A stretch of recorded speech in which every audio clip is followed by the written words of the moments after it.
अर्जुन ने एक एक करके उसके बालों में फंसे गजरे को खोला और फिर धीरे से साड़ी के ब्लाउज के पीछे के हुक खोलने लगा। अर्जुन! राधिका ने हल्के से कांपती आवाज में कहा। नमस्कार दोस्तों, मैं आपकी गुल्लू भाभी कहानी शुरू करने से पहले अगर आपने अभी तक सब्सक्राइब नहीं किया तो जरूर कर लीजिए और वीडियो पसंद आए तो लाइक और शेयर करना न भूलें।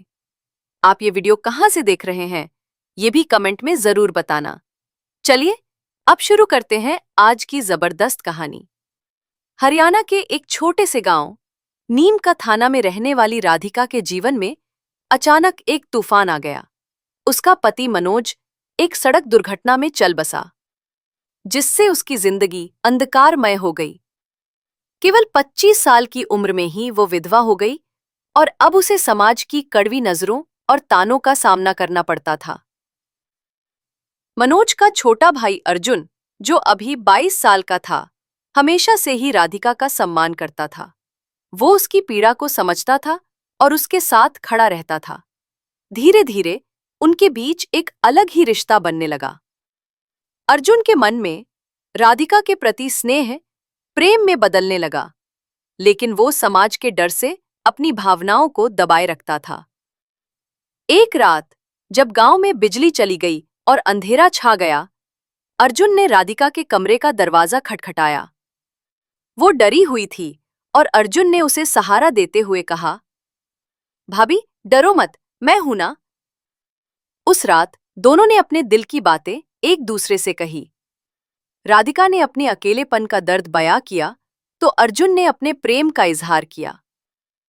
शुरू में राधिका ने इनकार किया, लेकिन अर्जुन का प्यार और विश्वास देखकर उसका हृदय पिघल गया। धीरे धीरे उनका रिश्ता गहराता गया। एक दिन गांव वालों को इस बात का पता चल गया और वे उन पर तरह तरह के आरोप लगाने लगे। लेकिन अर्जुन ने हिम्मत दिखाई और गांव के सामने राधिका से शादी करने का ऐलान कर दिया। कमरे में मोमबत्तियों की मध्यम रोशनी और गुलाब की खुशबू हवा में तैर रही थी। राधिका शर्म से सिर झुकाए बिस्तर के किनारे बैठी थी, जबकि अर्जुन धीरे धीरे उसके पास आकर खड़ा हो गया। उसने राधिका का हाथ थामा और उसकी उंगलियों में अपनी उंगलियां फंसा ली। तुम आज बहुत खूबसूरत लग रही हो, अर्जुन ने धीमी आवाज में कहा, जबकि उसकी नजरें राधिका के चेहरे से होते हुए उसकी नाजुक गर्दन और फिर साड़ी के पल्लू तक जा पहुंची। राधिका ने शर्माते हुए अपनी आंखें बंद कर ली जब अर्जुन ने धीरे से उसके पल्लू को सरकाया। उसकी गर्म सांसें राधिका की गर्दन को छू रही थीं, जिससे उसके रोंगटे खड़े हो गए। अर्जुन ने एक एक करके उसके बालों में फंसे गजरे को खोला और फिर धीरे से साड़ी के ब्लाउज के पीछे के हुक खोलने लगा। अर्जुन! राधिका ने हल्के से कांपती आवाज में कहा, लेकिन अर्जुन ने उसके होठों पर उंगली रखकर चुप करा दिया।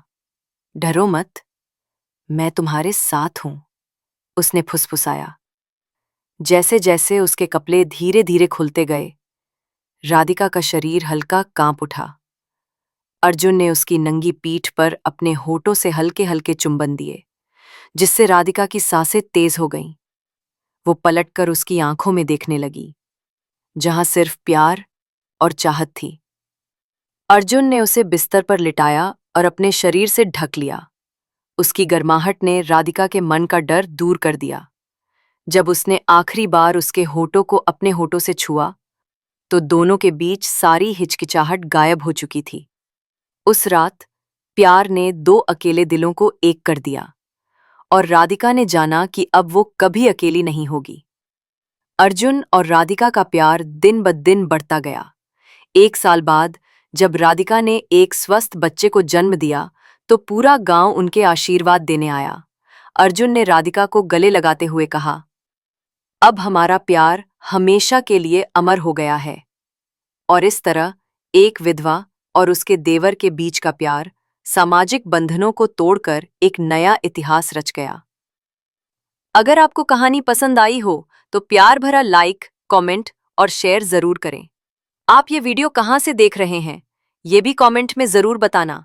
मैं आपकी गुल्लू भाभी फिर मिलूंगी एक नई और मजेदार कहानी के साथ। तब तक के लिए ढेर सारा प्यार।